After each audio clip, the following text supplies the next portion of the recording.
Love this podcast? Support this show through the Acast supporter feature. It's up to you how much you give, and there's no regular commitment. Just hit the link in the show description to support now.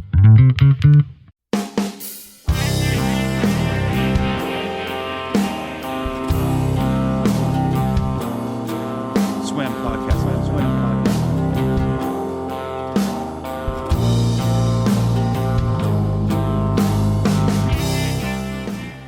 Oh, hello, dear friends. Welcome to Someone Who Isn't Me, episode number 39.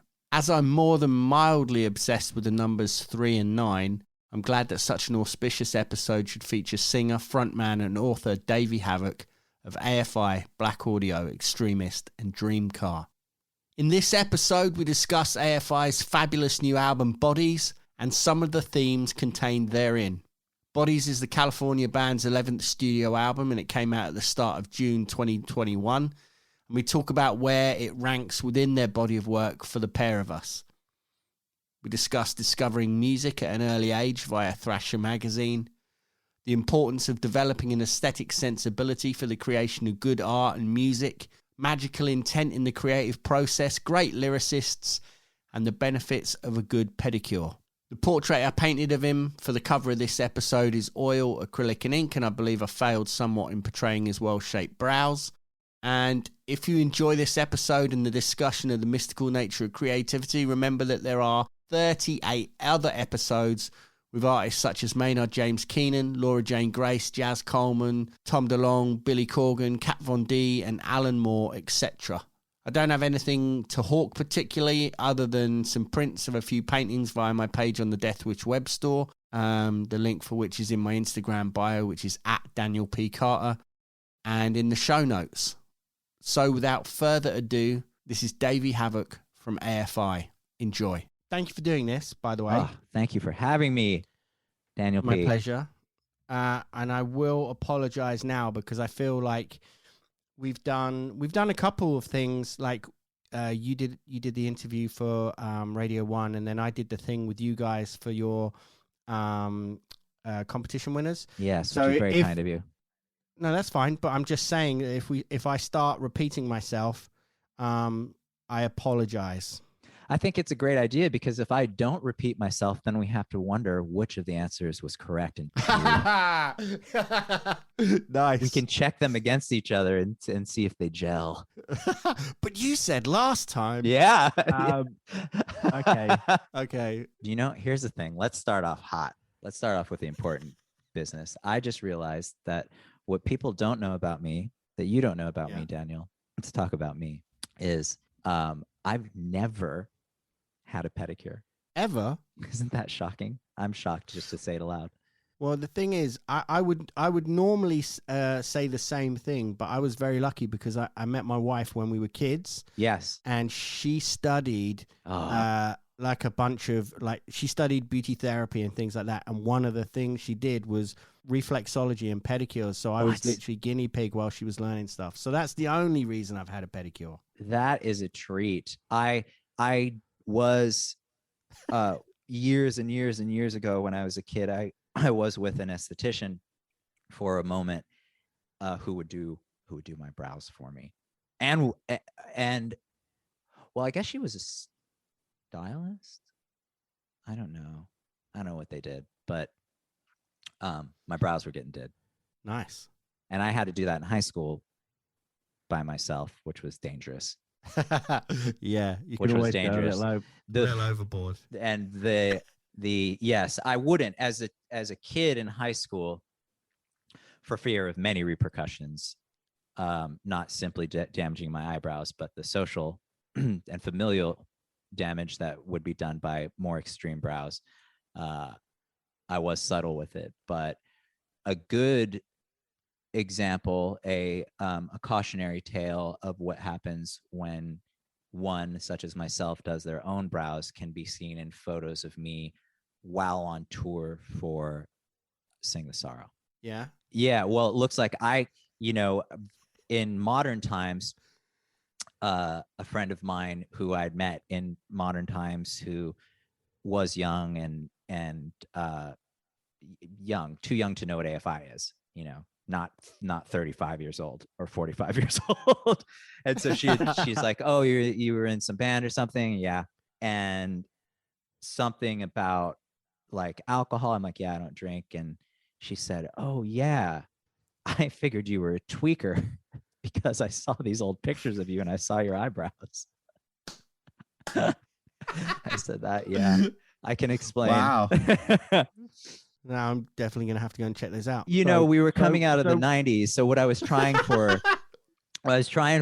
Daniel, were the 90s. You know, the 90s brow was a thin wisp of a 60s brow. Yeah, like a John Waters moustache. Yes. Of a brow. Yes. Yeah. And you'd go up above the brow ridge and you know, fill it in like like a good queen. And I didn't know how to do that on the road by myself, and I couldn't go out. I didn't have time to go find someone to properly do my brows, so I looked pretty horrifying. So thanks for having me, Dan. Well, I'm glad that this is where we've started. Are you? Because I'm not. It was my fault. I did it to myself. This is terrible. Okay, Dan. Pedicure tips. Pedicures are important. Agreed. Brows. This is a great start, I think. Okay. I was going to say that I was going to get to a point where I said that you're an aesthetician. Maybe no, aesthete. An aesthete. An aesthete. Yes. I believe aesthetics are very important. I believe they're agree. very important, and I know you agree. And I think Not that you'd think it seeing me, but I do agree no, with you. I mean I know you. I know you well. Yes, admittedly, at first glance, if I passed Daniel P. Carter on the street, I wouldn't immediately think that man understands the importance of aesthetics. Not as a, I don't mean that to be diminishing, That's fine. but I know you do, because you're a wise man, Daniel, and you understand how people work. The reality is whether or not how that aesthetic is presented, to what extreme or subtlety or lack thereof, that's not what I'm saying. I'm just saying it's important. I'm not saying it is valuable, but I think that aesthetics, I strongly believe that aesthetics change things and moves things because of people's perception, and we are a visual kind. Yes. Well, it's a form of magic. It's yes. If we're going to, I mean, it's glamour. Yes. Yeah. It is Exactly. a glamour, and it is, and yes, absolutely. Yes, it is a form of magic. So art is a form of magic. Art is the true form of magic, and an aesthetic is an art form. Whether it's conscious or not, being that it is magical, if you will. Thereby it is an artistry, whether it's honed or not. Yeah. It's an important thing as well, and I know it's something that's very important to you because you can see it in all your work across all the bands, but also how you present yourself, but also, you know, you and I have had conversations about things that's not to say there aren't other people in other bands that share our similar tastes, and I just feel like you know, we can talk about the effects of and the importance of fashion and art, visual art, I mean. Yes. Within our world. And I feel that, you know, as soon as anyone is making art and writing songs in particular, they're a product of that person and everything that they surround themselves with. And I think that if you surround yourselves with things that are of a high aesthetic value and level, because you appreciate those things, not because you feel like there's going to be some weird kind of osmosis where it actually affects your work. Oh, right. But in a roundabout way, it does. It does. It does. It does, because of its inherent value. The reason that we're the same reason that it affects you is the same reason that you're attracted to it. You're attracted to it because it affects you, and thereby it has affected you. And if something affects you, it changes you to some extent, if only for a fleeting moment or a more lasting moment. And it moves you and it changes you, and thereby changes your perception and changes your behavior. And then if you are creating, it changes what you create to some level, especially with greater and greater exposure to whatever that piece of art or that human or that moment or that experience is. And that's that's art, and that's what creates us. But the visual aspect of it is something that's very impactful, whether or not, like I said, whether or not it's a conscious intention of the person or the group creating that visual, and whether or not it's consciously understood by the consumer of that visual. I mean, that doesn't really matter necessarily, though, does it? No, none of I mean, it it's a matters. bonus. None It's of a it matters, bonus. Daniel. This is none now of we're it. getting there. None of it matters. Yeah. Actually, it's the only thing that matters.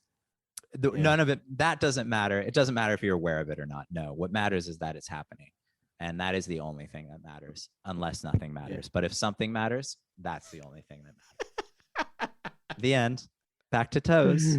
Yeah. Well, I was going to go through I want to talk a lot about the album because I made a ton of notes each time in preparation for doing the other interviews and then never got around to asking you a bunch of stuff. So I'd like to do that. And obviously because the record is coming imminently, that's kind of why we're talking. But then there's a bunch of other stuff I wanted to talk about, like the sort of chronology of how we got to this point and you know, you getting into music from an early age and what sort of things were moving you at that point. Okay. Yeah. So what I heard you saying that skating had a huge part on that and your musical discovery. Absolutely. So Daniel, my musical path was the following. My grandfather sang to me. My mother loved music. And my mother had records. So when I was a baby, I would learn the songs that my grandfather would sing to me. I would sing them at family functions. I would be given a wooden spoon and a quarter to sing to like my great grandparents and my great aunts and cousins and whatnot. And wow. Like in somewhere in the middle of nowhere, Pennsylvania. I can't think of the city right now, but it doesn't matter.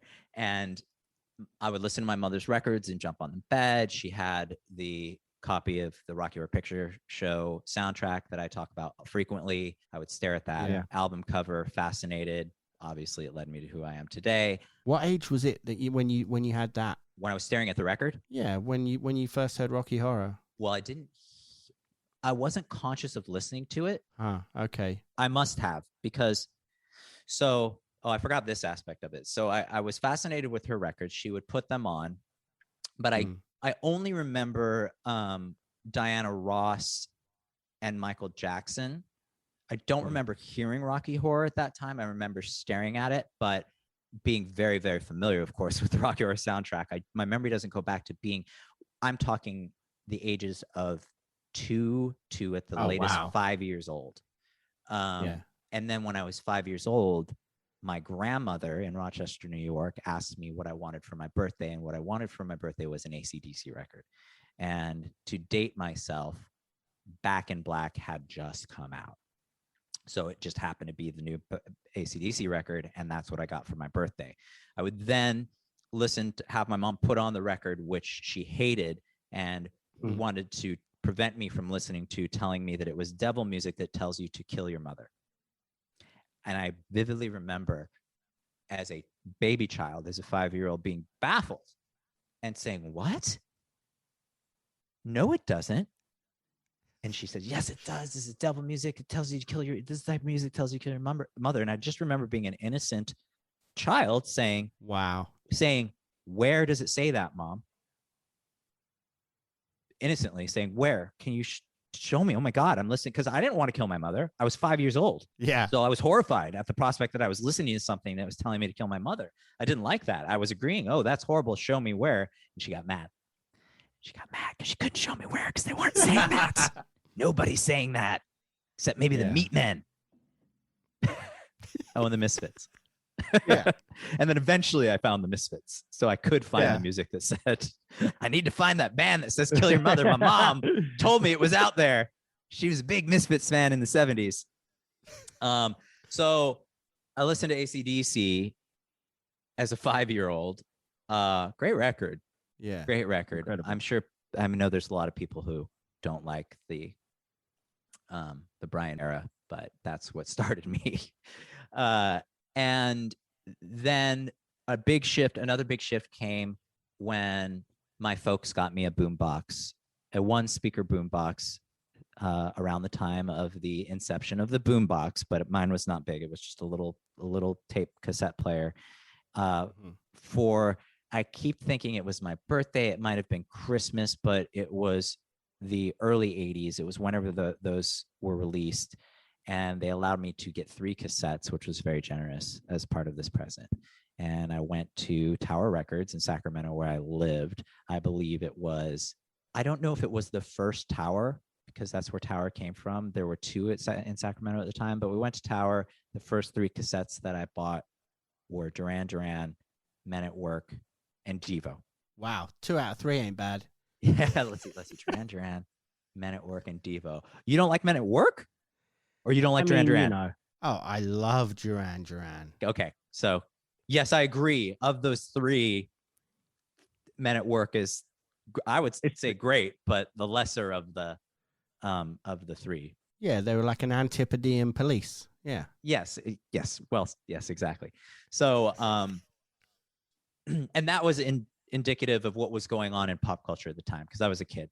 And so, New Wave, the British Invasion, the early electronic infused pop music, post-punk music was what was huge.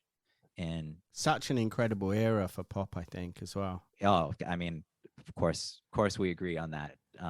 Yeah. So, if I had been a little bit older, it probably would have been Kiss, or I don't know, Journey, or disco.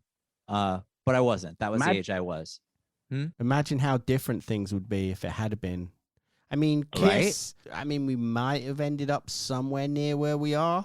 Yeah, but no. Not really. Not really, because, I mean, really what I was listening to, obviously, was, in fact, post-punk.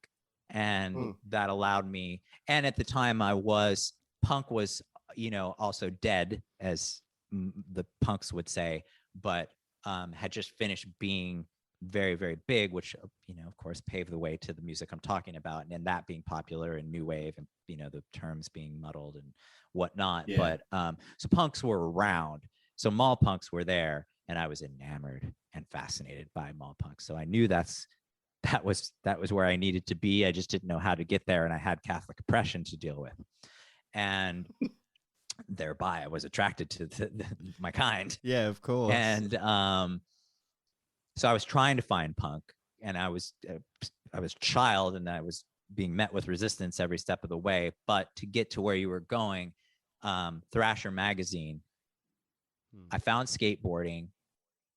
I became a poser child skateboarder, which was also very, very popular in the 80s. And in the 80s, skateboarding and punk rock were hand in hand, listeners, if you're not as old as us. Which is not the case, which hasn't been the case since the 90s. Culture of skateboarding shifted drastically in the 90s, but before the 90s, it was a punk culture for many reasons we could get into, but we needn't. And thereby, the skateboarding magazine, Thrasher, was filled with punk music and ads for punk bands and records and t-shirts, and there was music sections in the magazine, notes from the underground and the Puss Zone, where Pusshead, the renowned artist who rose to fame via Metallica, like mainstream fame, but was previous to that involved in the punk scene, and did art for the Misfits, and but then he did Septic. His band was Septic Death. He was in Septic Death. And did the artwork for Septic Death, and that's why. And some other, and Zorlak skateboards, right? Pusshead has Zorlak graphics. So it was all intertwined, and Thrasher magazine was really what taught me about the music, and led me from listening to that early Duran Duran and what was going on the radio to finding punk rock. What? No, I think that. No, I find it interesting because I think that perfectly seems to sum up you, right? I mean, a lot of me. Yeah, that does sum up. Yeah, I mean, from a musical perspective, I mean, I don't mean on like I'm not trying to cast you as some kind of two-dimensional. No, person sure, that has certainly. just one facet, but I mean, just I to mean, be clear, I am Yeah, multifaceted. yeah. I'm not just There's one more thing. going on. We've Daniel. already Don't put me covered in a the box. eyebrows. Don't put my eyebrows in a box.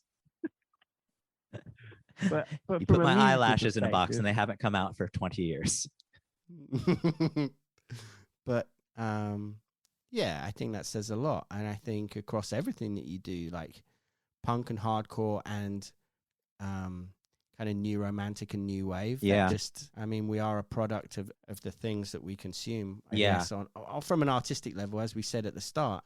And I think that really comes through on this record. I think so too, in a very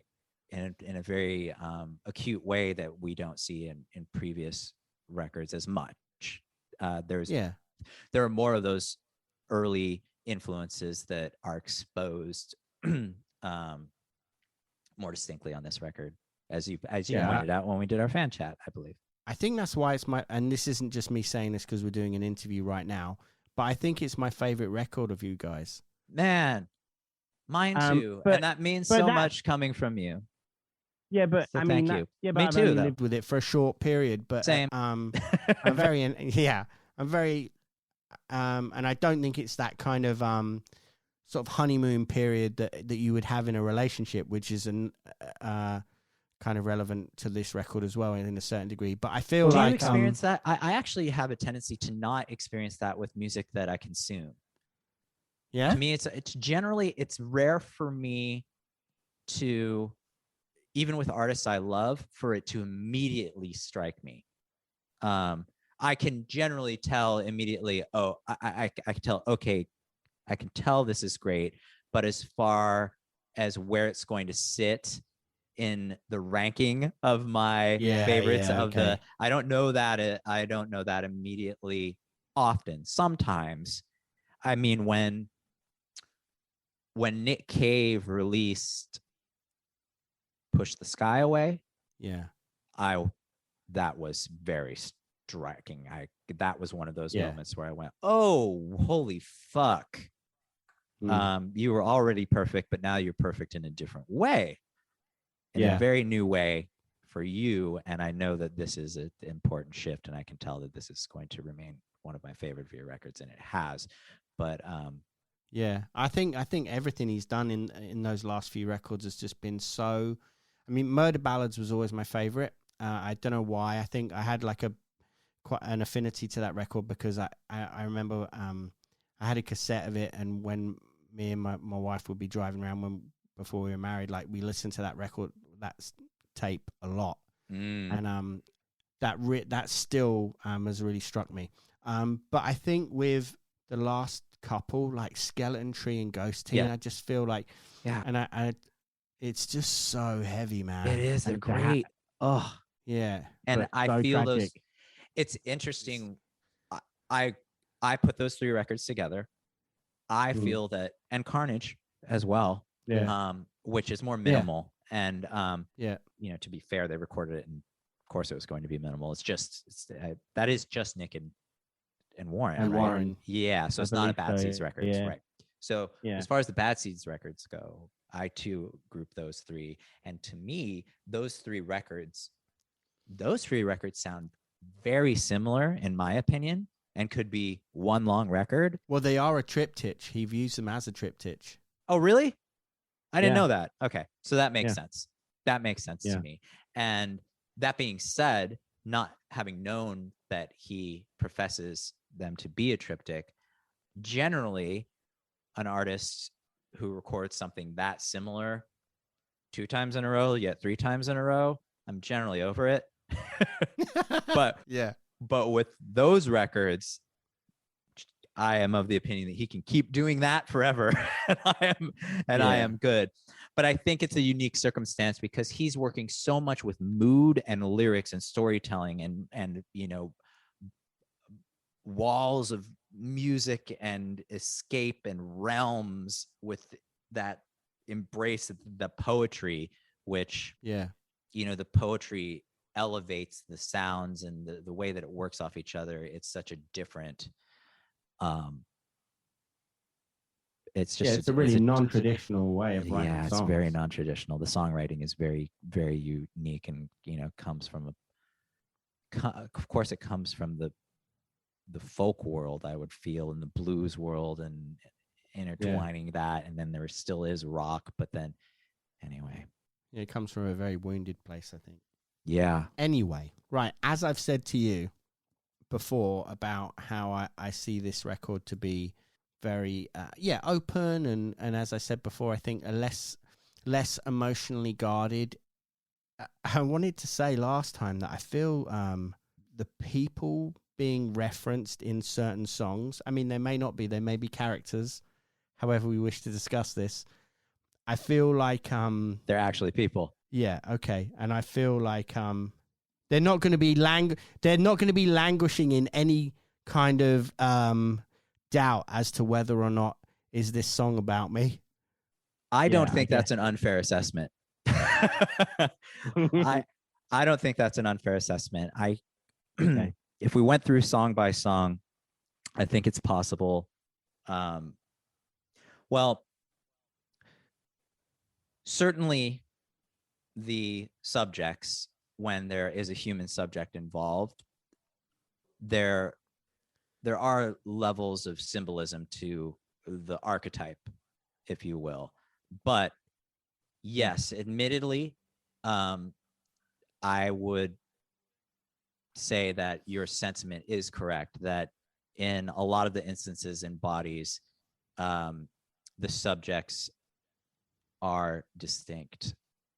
Those subjects are nuanced, but yes, I think your your suspicion would probably be correct for most of the cases that you feel that across the characters. Yeah, but I feel like that even that is another level of honesty that is imbued in the song, because you can feel it, right? Or I could, or I'm assuming all this. So yeah, but it feels to me like that's the case. And you're absolutely right. There's a greater frequency of that on this record than I would say there has been on any record, with the exception possibly of Burials.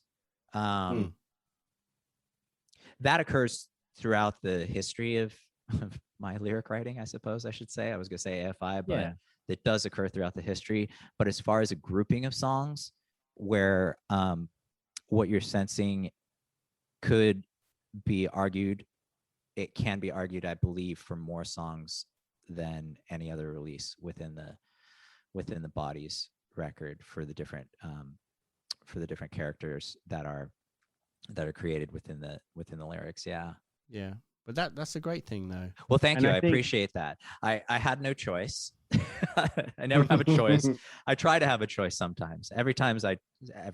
Sometimes I try to push in one way or another, and oftentimes a little nudge will be very fruitful. But oftentimes, more often than not, if I try to do something that I wasn't inclined to do in the first place, it just becomes forced. It feels forced, and I can't succeed at it. And that is a compliment to me. It's flattering to me that you recognize that you feel that it has value, especially because I do have a desire to write in that direct way, because it's difficult for me to do. Why do you think that's happened more on this record? Is it because of, I mean, let's not get into it if you don't want to, but I'm assuming circumstances or just your approach to writing? Both. Yeah. I mean, I think certainly it was my approach to writing has inclined me, being that I traditionally, looking at the majority of what I've written, certainly in regards to AFI, write in an arcane fashion in which there's words that are just bathed in symbolism and metaphor and simile and but that's still here as well. That's a what bit. I'm saying. Okay, I mean, that's really complimentary, because I really would like to balance the two. And there was a time period after I would say trying to weave the two styles together was something that I wanted to. Well, now thinking, I was going to say after Crash Love was initially what I was going to say, but then Burials was a very unique writing experience. And after that with Blood, that's where I wanted to be both direct, but still infuse some of that poetry and see if I could accomplish that. And then I had another unique experience with Bodies where my life led me in a very, very unique direction that I hadn't experienced before in my long, long life. And thus, being the obnoxious person that I am, I was very inclined to tell anyone who would listen about it via a record, via AFI. And still being inclined, as I was on Blood, my attempt was to balance those two, and having a new unique experience gave me a focus that was unique to Bodies while working within that inclination, to balance those two techniques. It feels like the whole record is about the balancing of polarities anyway. Yes. So that just becomes like an almost meta level of that, right? Yeah, absolutely. Wow, I didn't even recognize that, Daniel. But yes, of course. Wow. Yeah, of course it does. Of course it does. Yeah. Or the struggle of that balance and the confrontation of those polarities. And there's another one just in the inherent creation of that. Yeah. Yeah, because like I said, those sort of like esoteric and, as you said, like archetypal elements are still well within them. You know, when we first talked on Radio 1 about I think it was when Escape from Los Angeles came out. And I said about the play on words about it being the city of angels, and you saying about I fell from like morning sun, right? And that obviously being, you know, the reference Son of the morning. Yeah, and things like that. But then also like Tied to a Tree as well, which has all these. This might just be me having a terrible habit of picking through things, knowing the sort of things that you're into and where our interests cross over in this sort of esoteric Venn diagram. Me then going, oh, well, Tied to a Tree makes me think of, you know, the idea of gaining wisdom and Odin being tied to a tree. But then there's also this C.S. Lewis element to it about white hairs and following down holes. Yeah. But then something is also in Celtic lore, which I think applies, and I don't know if this was any intention, but the idea that within sort of folklore in the Celtic tradition, there's the idea that if a person, well, a woman, but a person dies heartbroken, they would come back as a white hair and torment the person that was the cause of their culprit, I guess. Cause of their... Yeah, and then torment them until that person died, which is interesting. Well, that's a chilling understanding of those relatively esoteric lyrics. Yes, Daniel, I'd say once again, you have a very, very valid interpretation of what's going on, especially in that song, which is, as you pointed out, extremely symbolic. Well, it has an extreme use of symbolism and metaphor and imagery and many references, both literal and philosophical in that regard. And it is, I really appreciate that, because I think those are all very, very accurate descriptions of the sentiment that's being confessed, I should say, in that song. Yeah. With that, and also Back from the Flesh, I think those two, which have that more brooding sort of slow burn feel to them, again, just balances out, because the record is, as we've said before, really propulsive. And I think that those moments where I'm feeling like the things that you're really into, as all of you as players and musicians, have come to the fore, and a lot of that is why the record feels like it has that sort of propulsiveness to it, like that kind of very 80s kind of post-punk feel, But yeah, those two then really balance it out beautifully, I think. I agree. I'm so happy that those two made the record. I felt it was such an important part of that story, of that greater, not narrative, but the movement, as you're saying, and the propulsion and the body of work that is Bodies. And without those moments, it would really change the feel of the entire record.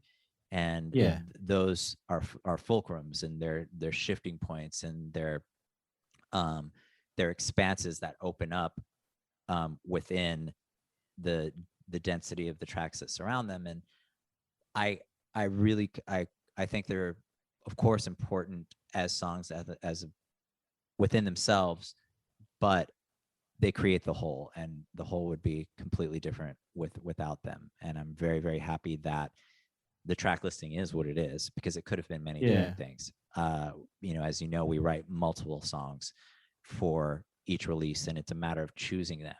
And for me, I've said this before in interviews, I probably said this to you, this is my favorite AFI record, and that is due very much to that mood that you're talking about. And I think it's just wonderfully representative of who we are. And without this very specific track listing, it wouldn't create the same environment.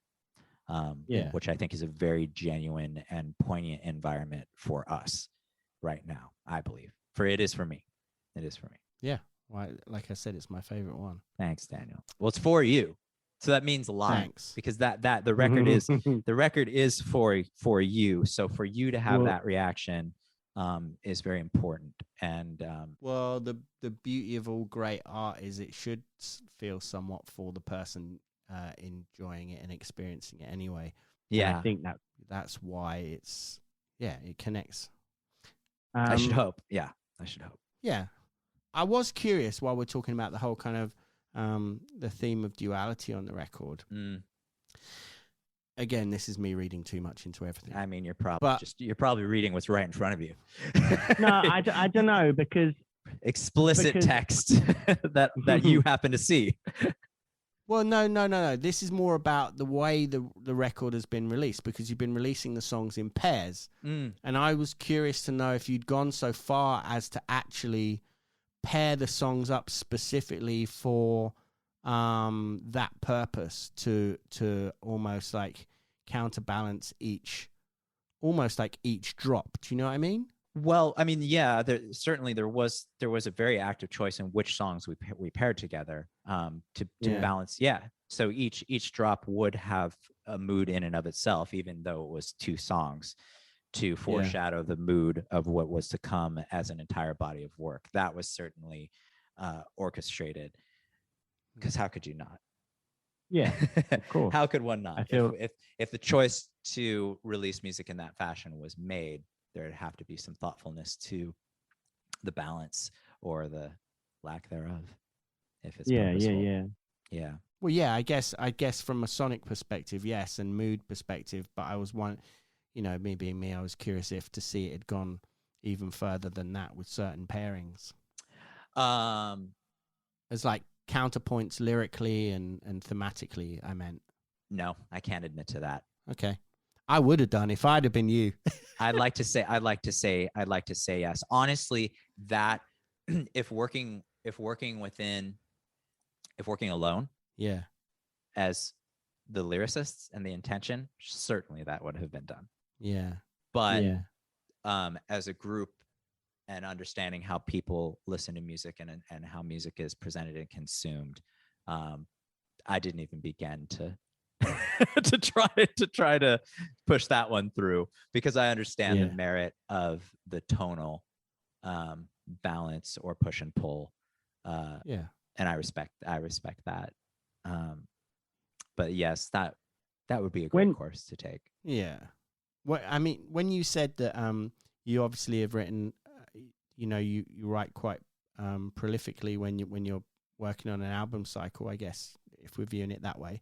Yeah. And then certain things will make the grade and certain things will get cut off very early on. I'm curious because, as I said, this record feels like there are moments, and I don't mean this to come off as some like weird backhanded compliment, because I don't mean it like that. I mean it purely as a beautiful thing. But there are moments where it really makes me think of the bands that I know that you love and that I love, and I think that's part of the reason why it's connected. But was there a conscious decision to do this? No. Those type of songs are essentially accidentally written. It just comes naturally to us in the writing process. Yeah. We write so many different types of songs, and we gravitate toward some more than others. And luckily for me, on this occasion, for whatever reason, it doesn't always have to do with the song itself. It has to do with the people, who are evaluating the songs at the time. And that very much begins with Jade and I, and the place that we're in, and where we are emotionally, and whatever our internal perceptions of what we're trying to do or aren't trying to do. We never have an explicit conversation about it. It's just a matter of creating the music and then discussing, okay, which ones are our favorites, but not with any sort of greater intention other than picking what we, to minimize it, feel are the best songs. What a best song is completely subjective. And so that subjectivity imparts our decision as to which the best songs are, and then that's extended to the whole band after the songs are really fleshed out, and which each of us thinks are the best song for the album. But it's never an explicit conversation as to what the best album would be in tone or vibe. And you've reached it regardless. Thank you, Daniel. I feel in this way, in this time, with a case of Bodies, I feel we have, in a very unique way, in a very specific way, that in a very important way for me, in looking at the history of our band. I'm very happy that we made this record, but and that was a product of the selection and what we gravitated toward. And I'm very grateful that we all gravitated toward this particular body of music in relation to the greater body of music that was created during the Bodies sessions. Yeah. Lots of bodies. Lots of bodies. Lots of them. They're laying all about. Yeah. Strewn everywhere. It is a very carnal record, it seems, as well. Yes, for better or worse. Dare I say sexy? Well, thank you. Dare to say. Yeah, it feels like such a terrible way of phrasing it, but I feel it's well, fair. not contextually. Of course, everything is contextual, and relative to that, and that is complimentary, because I don't think it's diminishing. That word is often used as, no, sexy is never diminishing. It's only a compliment. Yeah, I agree, but it can I don't know. It feels like it can be tainted with cheapness, and that's why I'm was wary to use it. Yeah, in regards to what we're speaking of, it can only be complimentary. Yeah.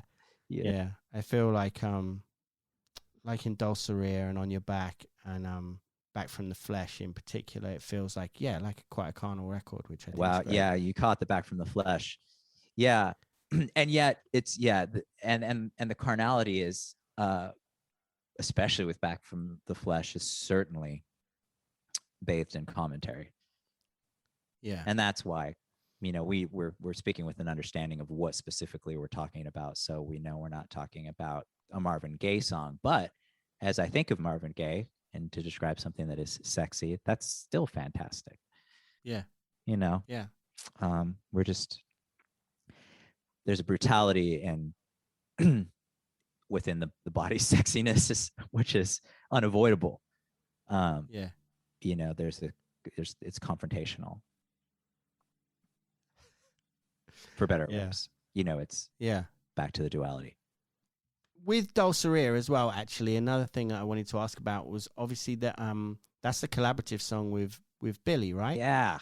It was great. So, because you did stuff with those guys when they were touring. Like you came out and sung with them and stuff. Yeah. And you obviously have a wider kind of relationship. So how was that working with him? Because obviously, amongst you guys, it's obviously very close knit, especially between you and Jade. Mm-hmm. So then, how was it then working?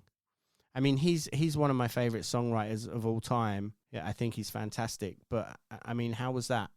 Well, you point to the true cause of the collaboration is that we as AFI, who have never collaborated with anyone before, view him as one of the best songwriters of our lifetime.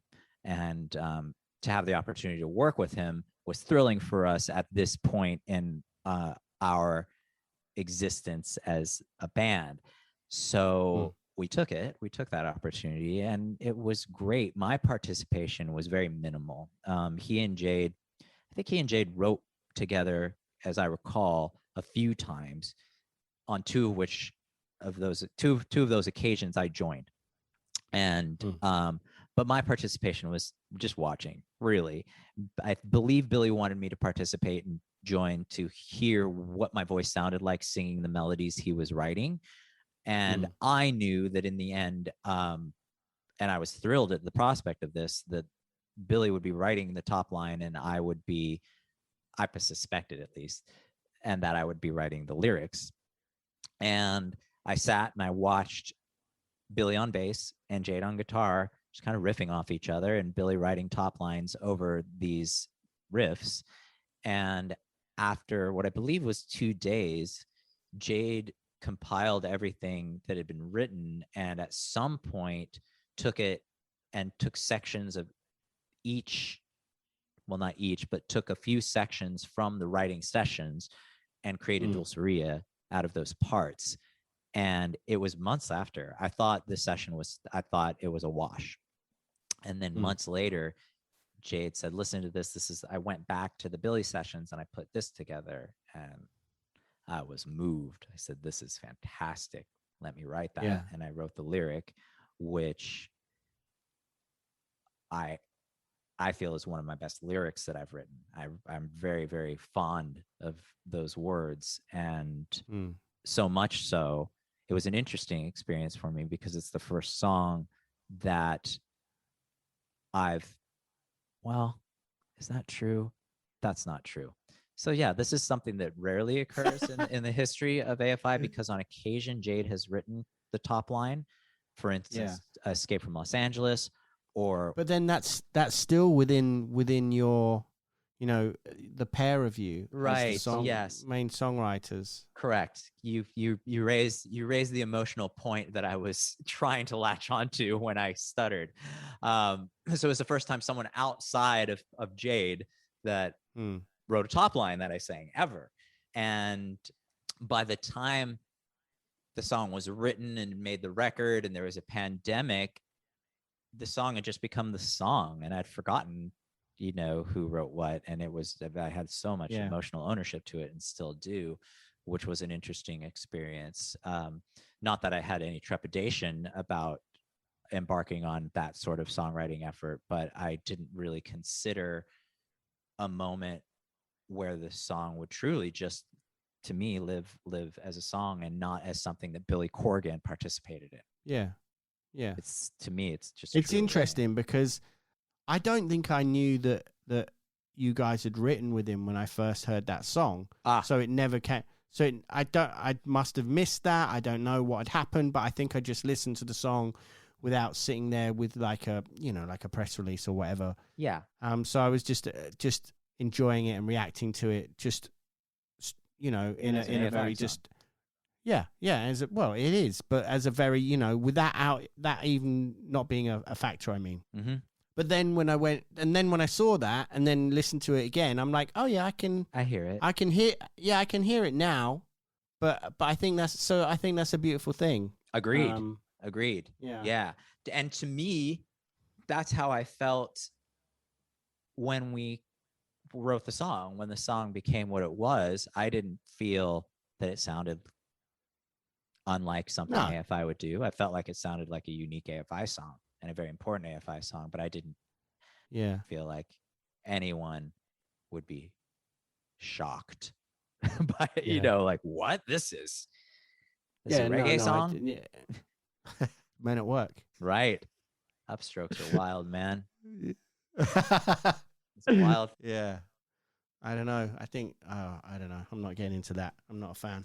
Into upstrokes. I mean, yeah, I like Bauhaus. The Police, The Clash. Yeah, Bauhaus, but that's slightly different.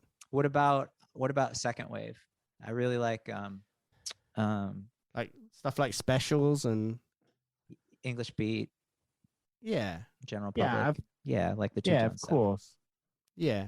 Yeah. So I like all that, but then we like all that, and that's it. Yeah, but I still can't get away from thinking of third and fourth wave. Third wave, we don't think about that.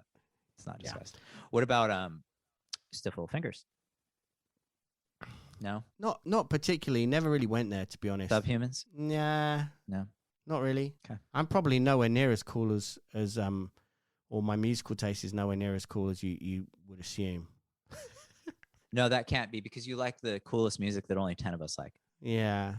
So you're already at the top. Well, this is another thing I wanted to talk to you about, because and it goes back to what we were saying about these kind of esoteric elements and the sort of the thematic elements to what you write. I had another thought today, but I don't want to say it because I don't know, because it's kind of a weird one. We'll talk about it at the end. Okay. But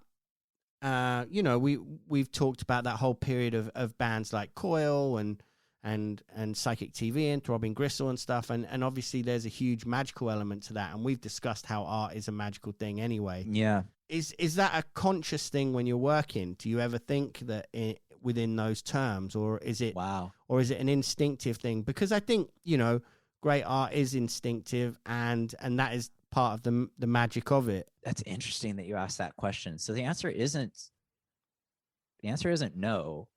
I've never really considered it consciously in that way. I've never considered the question that you're answer consciously, and the answer to the question is yes. On rare occasion, there is a consciousness to a desired effect of the creation in regards to what you're saying. It's rare. If we're going to equate, right. I was going to say, with lyrics, it is, Alan Moore has this thing that he's always talking about where, spells and spelling, those things are, writing, the actual act of writing and creative writing is he views it as a magical spell, and I do as well to a certain degree. Well, I'm just curious if you do. it certainly is to a certain degree, because the psychological effect of that act and the result it has on the consumer are defined. They're definitive. Yeah. The change that it has upon you psychologically is something that can actually be charted, if you will. So, and being that, as you point out, that is the case for words and writing, and then me being the lyricist, that being as well as melodies, but that being my acute contribution, the most recognizable contribution. And as a listener who, if you are one who pays attention to lyrics, you really pay attention to lyrics for the most part. Someone who generally, I find that people tend to ignore lyrics and maybe pick up on a word or two here and sing a wrong lyric, or they are really curious as to what the intention of the song is, or what they're hearing something that they are reacting to. And because we know that, we know the effect of the lyric, thereby, to harken back to your question, on occasion, which is rare, in the past, I have written with desired effect. And if we're going to use the term magic, interestingly, for better or worse, it would be the results that I have seen in regards to that intention that were most striking would have been a result, if we are to work in that terminology, of a black magic. Wow. Which means I'm going to get mine, Daniel. Yeah, that's what they always say, but I don't know. Yeah, what a win. So, wow. Took a minute. But it's rare. Only since you asked me that question, must I consciously, honestly think about it and honestly answer yes. But it is rare. Generally, I naturally write. I understand that what I'm creating can have a far-reaching and perhaps long-lasting effect, but rarely am I looking for a specific desired result. Yeah. Or a selfish result. Very rare. Huh. Very rare. Who are your favorite lyricists, by the way? Oh man. I know this could be like go on forever, but I'm just curious. I'll just rattle them off. Elliott Smith, Ian Curtis, Robert Smith, Frank Black. Yeah. I think David Tibet's great. Nick Cave, of course. Morrissey. That's what I wanted to ask you about, was about Morrissey. Absolutely. Oh my God. Oscar Wilde. I don't want to say it because it sounds like a weird compliment, but at the same time it could be taken the wrong way. But I see a lot of, I don't know whether it's just this record but I see a lot of that. Wow. A lot of him in what you do. Oh, it's interesting that what I was about to say as you were saying that. So that is wildly complimentary, because what I was going to say was Morrissey is Oscar Wilde. And it's interesting because of course he was influenced by Oscar Wilde. He's very forthwith about that. Yeah. But I don't find him to be, a pale facsimile of Oscar Wilde. And yet it's so Oscar Wilde.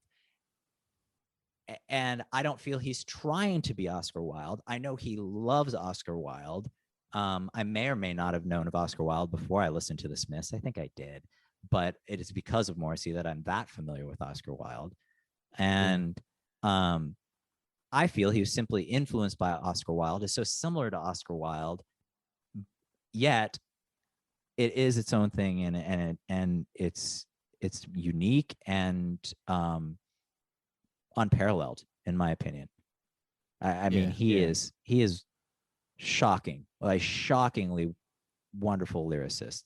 It's incredible. Poignant, it's artful, it's impactful, it's funny. How dare you? Like Nick Cave. The self-awareness and the humor while being scathing and unapologetic and thoughtful and intelligent. That's so rare. And that can be said for most of the writers that I named, except you would extract the humor from everybody except Nick and Moz. There's not a lot of laughs in Ian Curtis or Elliott Smith. There is in Robert Smith though. Robert's, yes, I'm sorry. There's a playfulness in there. Absolutely, yeah. Robert gets that accolade as well. But I mean, that's very flattering. Thank you, Daniel. I appreciate that. That's a compliment. It's not something that I consciously strive for. Certainly, No, I wasn't implying that. No, but I just there's something there that I feel I could. I imagine that any turn of phrase that I naturally land upon, it comes from more of it's not from reading poetry. I wish I could say it were. It's not. I'm not a big poetry reader. I certainly read fiction far more than I read poetry. But any ability that I have to turn a phrase, I would say comes from ingesting those musical artists. Those are my favorite lyricists. There are more, I'm sure that I've omitted that you could probably name. I do love David Tibet. He's incredible. It's incredible. I'd love to meet that guy. I've not met him. Have you ever met him? So interestingly, I've not met him, but through purchasing some of his fine art, I began an email relationship with him. Wow. And let me tell you, that exchange is exactly what you would dream it to be. It was like hanging out. I had a day with Robert Downey Jr. Okay. Same thing. That's amazing. So when you think of David Tibet and what he is like and what you imagine him to be like and what exchanging him would be like, that's exactly what it's like. In the same way that if you were to think of what hanging out with Robert Downey Jr., you'd think it'd be like, oh, he's exactly like Tony Stark, but funny and not a dick. Yeah, that's correct. I only met him very briefly at a show in David. No, Downey. What show? Downey. I'm sorry. It was when I say that, I want to be clear. I'm not friends with Robert Downey Jr. I've met him. I have a friend who is very, very good friends with Robert Downey Jr. So when I say Downey, I'm parroting the way my friend refers to his childhood friend. Though. Yes. I found him to be wonderful. Oh. He was like, yeah, he was exactly as he said. And I think that's a beautiful thing when you meet somebody and they are everything you expect them to be without the disappointment. That was a great thing. Yeah. You know? Yes.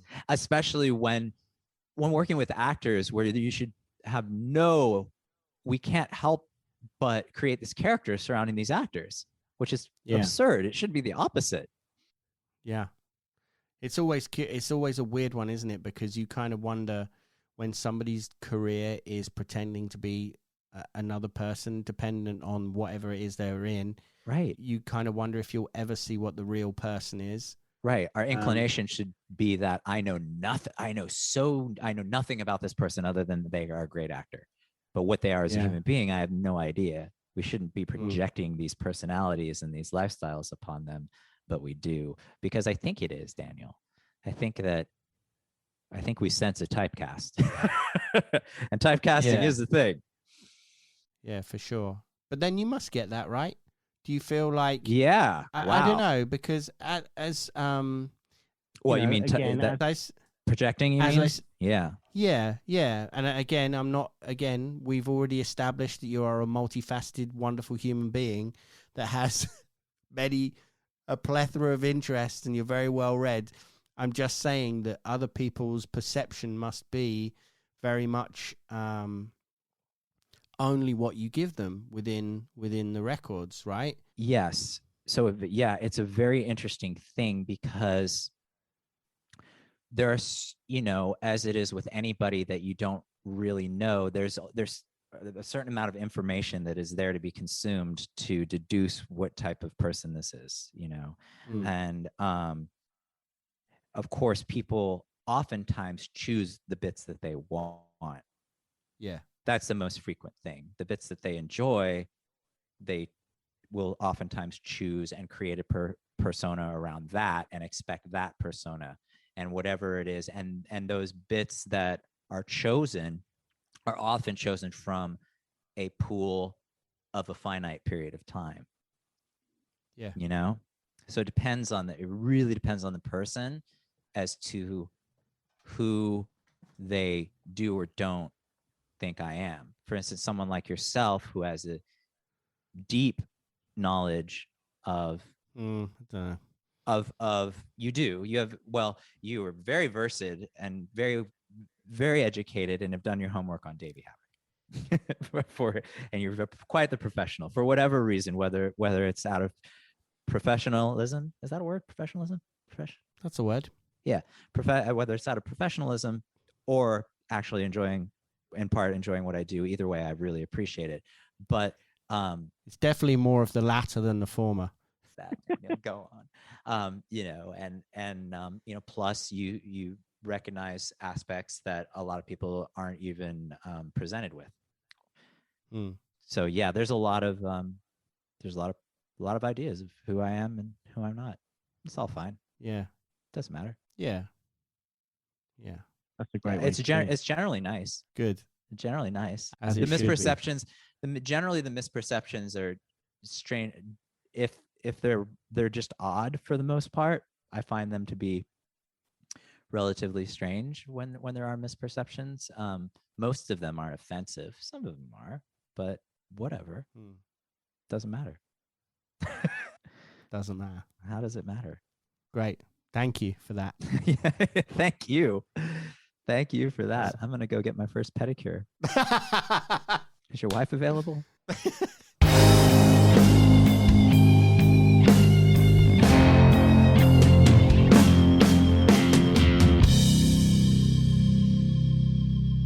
Thank you for listening to episode 39 of Someone Who Isn't Me.